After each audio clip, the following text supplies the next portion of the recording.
Merci à vous de nous rejoindre. Nous sommes le 4 janvier 1959. Des émeutes éclatent à Léopoldville après que les autorités coloniales aient interdit aux membres du parti politique de l'Abaco de manifester. Ce jour-là, la répression est donc très violente. On compte plusieurs morts et pour commémorer ces dates, les membres de ce parti politique se sont réunis pour honorer la mémoire de toutes ces personnes qui étaient tuées. Ils sont encore frais dans leur mémoire, ces dates du 4 janvier 1959. Ces militants, cadres sympathisants de l'Alliance des bâtisseurs du Congo, parti politique de feu, le tout premier président de la République, Joseph Kasavubu, se sont souvenus ce mercredi des vaillants camarades dont les vies ont été fauchées dans la lutte pour l'accession du pays à la souveraineté nationale et internationale.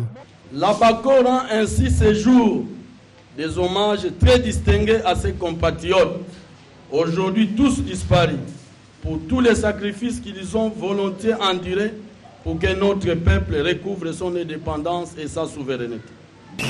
Occasion également pour cette formation politique d'exiger l'érection sur la place publique d'un monument qui devrait être dédié à ces illustres martyrs de l'indépendance.